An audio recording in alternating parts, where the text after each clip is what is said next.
What is emergency?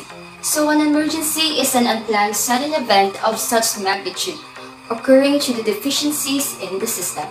It also includes natural calamities and act of external aggression or sabotaging causing extensive damage to life and or property.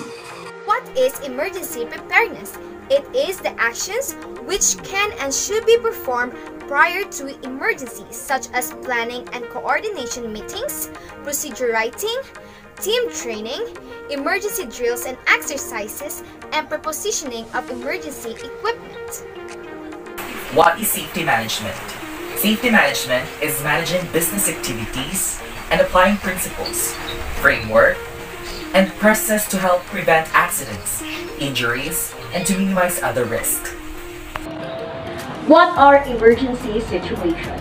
An emergency situation is any situation that poses an immediate threat to a person's health, security, property, and environment.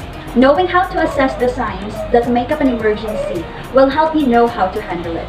In addition, being well prepared for an emergency will pay off when it's time to handle any emergency situation.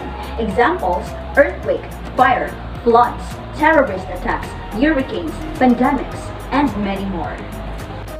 Emergency response specifies procedures for handling sudden or unexpected situations. The objectives is to be prepared to first, prevent fatalities and injuries. Next is reduce damage to buildings, stock, and equipment. Next is protect the environment and the community. Next is accelerate the resumption of normal operations. Since emergencies will occur, pre-planning is essential. At the onset of emergency, a lot of decisions need to be made in short period of time. Time and circumstance can mean to the normal chain of command, which is not accessible. Added to that, stress of the incident can result in poor judgment and or extensive losses. An emergency can happen anywhere and at any time. So what are the purpose of emergency planning? First is to minimize damage. Second is to ensure the safety of personnel, staff, clients, and public. Third is to protect vital records and assets. And lastly, to provide for continuity of operations. So why do we need to prepare for emergency? It is because emergencies are unplanned, unaccounted, and unexpected events or situations where accidents happen anytime and anywhere, and situations becomes more chaotic when we are not prepared. And mostly, emergencies escalates to crisis, wherein the people in the community are severely affected of it. So to lessen the damages, we should always be prepared to reduce the fear, anxiety, and losses of lives and assets, and sometimes to avoid completely the danger. As what they have said, preparedness is the only way to combat a natural disaster. Disaster Management Plan. For meeting the emergencies caused by major accidents, planning response strategies are termed as Disaster Management Plan or Emergency Management Plan, which we can also call our DMPs and EMPs. The Disaster Management Plan includes 4 parts. The first one is preparedness. Preparedness are the activities prior to a disaster. Second is the response. Response are the activities during disaster. Third is the recovery. These are the activities following a disaster. And lastly is the prevention or mitigation are the activities that reduce the effects of disasters. Emergency management is a comprehensive setup to address and handle man-made and natural hazards.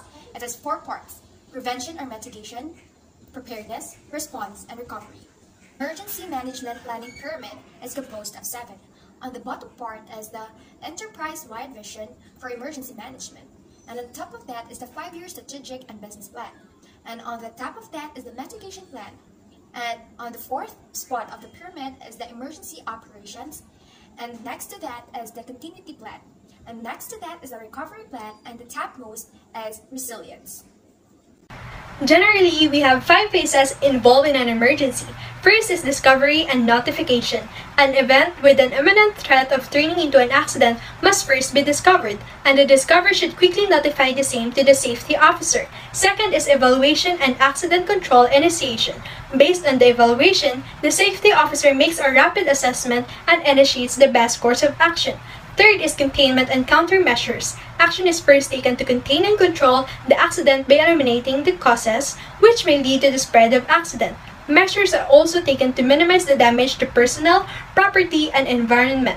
Fourth is cleanup and disposal. After the accident is effectively contained and controlled, the cleanup of the site of the accident and safe disposal of waste generated due to the accident are undertaken.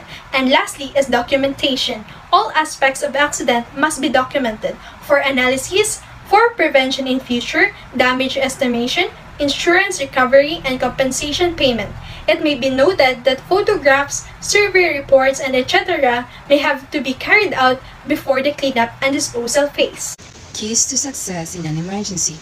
One person is in charge. May it be a medical personnel, firefighter personnel, security personnel, or safety personnel.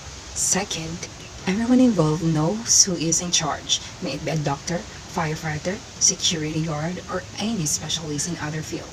Everyone who has a role in responding in an emergency had given an ample opportunity to practice in stimulated condition, come as close to possible to real condition. Emergencies unexpectedly strike at anyone, at any time, and anywhere. So in order to prepare ourselves and minimize damage, here are the basic items to be maintained in preparation for any emergency. First in the list is our first aid kit. Our first aid kit contains various essentials such as medicines and antiseptic oils. We also have flashlights, whistles, and cellular phones with emergency numbers. We must always remember that if we are ready for a zombie apocalypse, then we are ready for any emergency.